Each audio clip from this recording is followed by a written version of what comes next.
৩৬,০০০ টাকার বিল বাকি, আর তাই ইলেকট্রিসিটি কানেকশন কেটে দিল বিদ্যুৎ দফতর। গাইঘাটার বিএলআরও অফিস পুরোপুরি বিদ্যুৎ বিচ্ছিন্ন, ফলে কাজকর্ম সবই শিখেই উঠেছে আর সমস্যায় পড়ছেন সাধারণ মানুষ। কথা বলবো অনিরুদ্ধর সঙ্গে। অনিরুদ্ধ, এত টাকা বকেয়া হলো কিভাবে? কেনই বা এই বিল মেটানো হয়নি, আর এখন এই পরিস্থিতি সামাল দেবে কিভাবে বিএলআরও অফিস? একদমই মিমি, দেখো গতকাল গাইঘাটা বিএলআরও অফিসের বিদ্যুৎ সংযোগ কেটে দিয়েছে বিদ্যুৎ দপ্তরের পক্ষ থেকে। কারণ বিদ্যুৎ দপ্তরের যা খবর রয়েছে তাতে ৩৬,০০০ টাকা বিদ্যুৎ বিল বাকি রয়েছে, সেই কারণে বিদ্যুৎ দপ্তরের তরফ থেকে এই বিদ্যুৎ সংযোগ কেটে দেওয়া হয়েছে।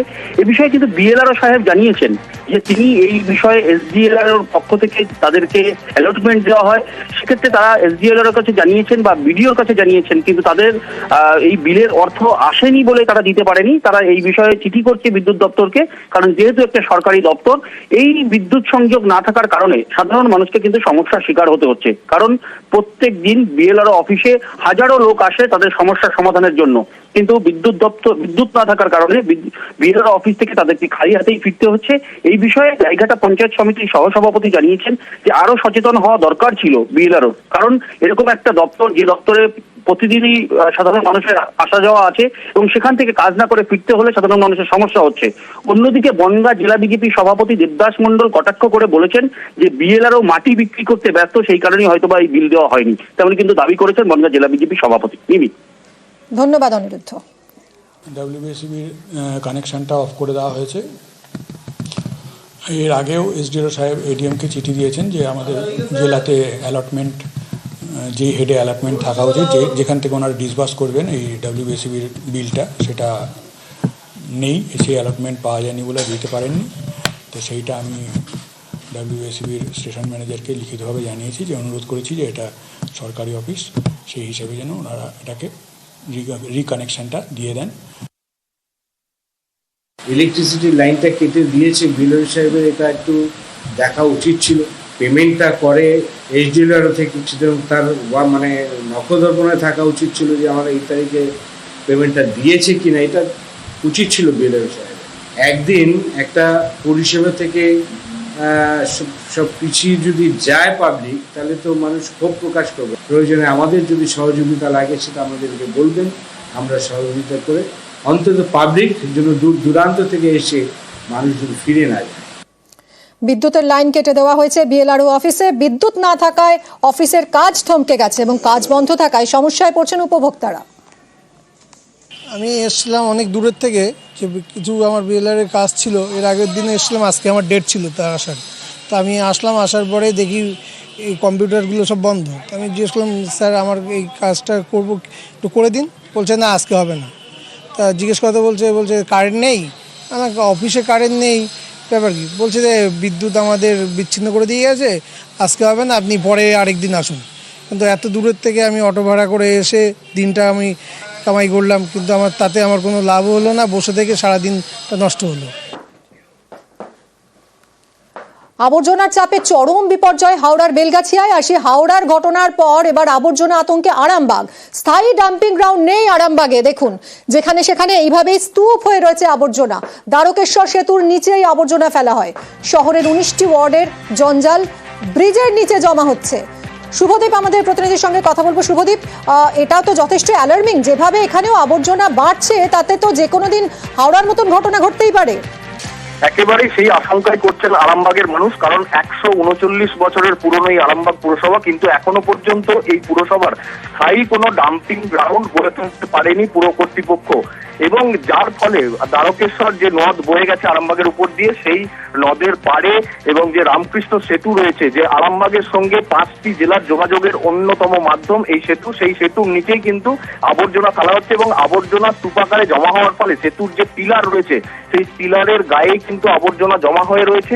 এর ফলে আশঙ্কা করা হচ্ছে যে হাওড়ায় কিছুদিন আগেই যে ভয়াবহ দুর্ঘটনা ঘটেছে, সেই দুর্ঘটনা যদি আরামবাগেও ঘটে, যে সেতুর যে পিলার যদি ক্ষতিগ্রস্ত হয়, তাহলে কিন্তু আরামবাগ অন্যান্য জেলার থেকে যোগাযোগ বিচ্ছিন্ন হয়ে পড়বে।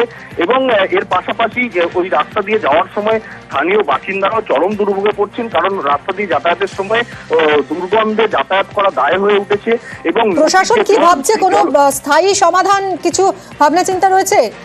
দেখো, এ নিয়ে বারবার কিন্তু পুরসভা চেষ্টা করছে স্থায়ী ডাম্পিং গ্রাউন্ড তৈরি করার, কিন্তু জমি জটে বারবার তারা ব্যর্থ হচ্ছে। কারণ যেখানেই তারা ডাম্পিং গ্রাউন্ড করতে যাচ্ছে সেখানে বাসিন্দারা লোকালয়ে ডাম্পিং গ্রাউন্ড করায় বাসিন্দারা কিন্তু বাধা দিচ্ছে। এর ফলে স্থায়ী সমাধান এখনো পর্যন্ত কিন্তু পুরসভা কোনো রকম করতে পারেনি। অনেক ধন্যবাদ। দুর্গন্ধ ছাড়ছে, একদম যাওয়া যাচ্ছে না। ব্রিজের নিচে যে আবর্জনা যে পড়ছে, যে ক্ষতি হচ্ছে, ব্রিজে তো অবশ্যই ক্ষতি হবে। এই যে পলিথিনের স্তূপ পড়ছে, এটা একটা লেয়ার পড়ে যাচ্ছে, এতে ভবিষ্যতে ঘর বাড়িতে ধস হবে। পরবর্তী টাইমে হয়তো জলস্রোত সেইভাবে এলে আরামবাগের এই কালীপুর ব্রিজটা ভেঙে পড়তেই পারে। পৌর কর্তৃপক্ষের উচিত এই ব্যাপারটার উপর একটু নজর দিয়ে এটা যেন একটা সুব্যবস্থা করা যায়, যাতে আরামবাগ কালীপুর ব্রিজটাকে রক্ষা করা যায়। আবর্জনার চাপে ধস, হাওড়ার বেলগাছিয়ায় বিপত্তি, আতঙ্কে আসানসোল। এখানেও পুরনো ডাম্পিং গ্রাউন্ডে আবর্জনার পাহাড়। কয়েক বছর আগে একবার ধসও নামে। শিলিগুড়িতেও রয়েছে বড়সড় ডাম্পিং গ্রাউন্ড। এটা সরানোর দাবিতে সোমবার বিক্ষোভ দেখায় বিজেপি।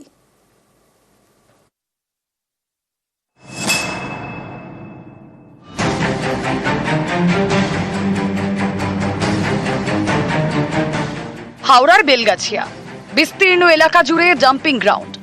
গত কয়েকদিন ধরে এখানেই দফায় দফায় ধস নেমেছে, জলের পাইপ ফেটেছে, ঘরেও ফাটল ধরেছে। হাওড়ায় এই বিপত্তি দেখে আতঙ্কে আসানসোল।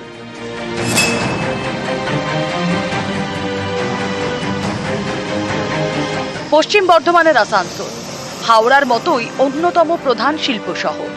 এখানকার কালীপাহাড়ি এলাকায় রয়েছে 40 বছরের পুরনো ডাম্পিং গ্রাউন্ড। 19 নম্বর জাতীয় সড়কের দুপাশে দুটি ডাম্পিং গ্রাউন্ড। রোজ এখানে আসানসোল পুরসভার 40টি ওয়ার্ডের আবর্জনা জমা হয়। এখানেও আবার হাওড়ার মতো হবে না তো, প্রশ্ন স্থানীয়দের মনে। খনি এলাকা হওয়ায় এমনিতেই আসানসোলের বিভিন্ন জায়গায় মাঝে মধ্যেই ধস নামে। এবার আবর্জনার কারণে ধস নামবে না তো? আবর্জনাগুলো ওখানে জমছে, সেগুলো সঠিকভাবে প্রক্রিয়াকরণ যেন হয়। কারণ এইভাবে যদি আমরা না করি তাহলে ওই জায়গাটায় প্রচুর পরিমাণে পাহাড়ের মতো বর্জ্য জমে যাবে, এবং যার ফলে এরকম দুর্ঘটনা যেরকম হাওড়াতে ঘটেছে অবশ্যই এখানে সম্ভাবনা থেকে যাবে। জাতীয় সড়কের পাশে ডাম্পিং গ্রাউন্ড, কাছেই জনবসতি। স্থানীয়দের দাবি, এমন জায়গায় ধস নামলে পরিস্থিতি সামাল দেওয়া মুশকিল হবে। রোজ 120 গাড়ি আবর্জনা জমে আসানসোলের কালীপাহাড়ির ভাগাড়ে। 2007 সালে এই ডাম্পিং গ্রাউন্ডের পাশে ধস নামে। আমাদের এখানে সেরকম কোনো সমস্যা হওয়ার কথা নয়, কারণ আমাদের রেগুলার বেসিসে নিরীক্ষণ হয়। আমাদের দুটো ডাম্পিং গ্রাউন্ড আছে যেখানে আমরা অল্টারনেটিভভাবে ডাম্পিং করা হয়, এবং সারা বছর ধরে আমাদের যারা ডিপার্টমেন্ট রয়েছে তারা এলাকাটা পরিদর্শন করে।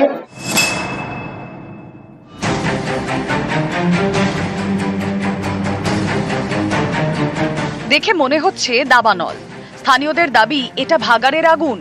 গত শুক্রবার রাতে শিলিগুড়ির ডাম্পিং গ্রাউন্ডে আগুন লাগে। এর ফলে এলাকায় মারাত্মক দূষণ ছড়ায় বলেও অভিযোগ।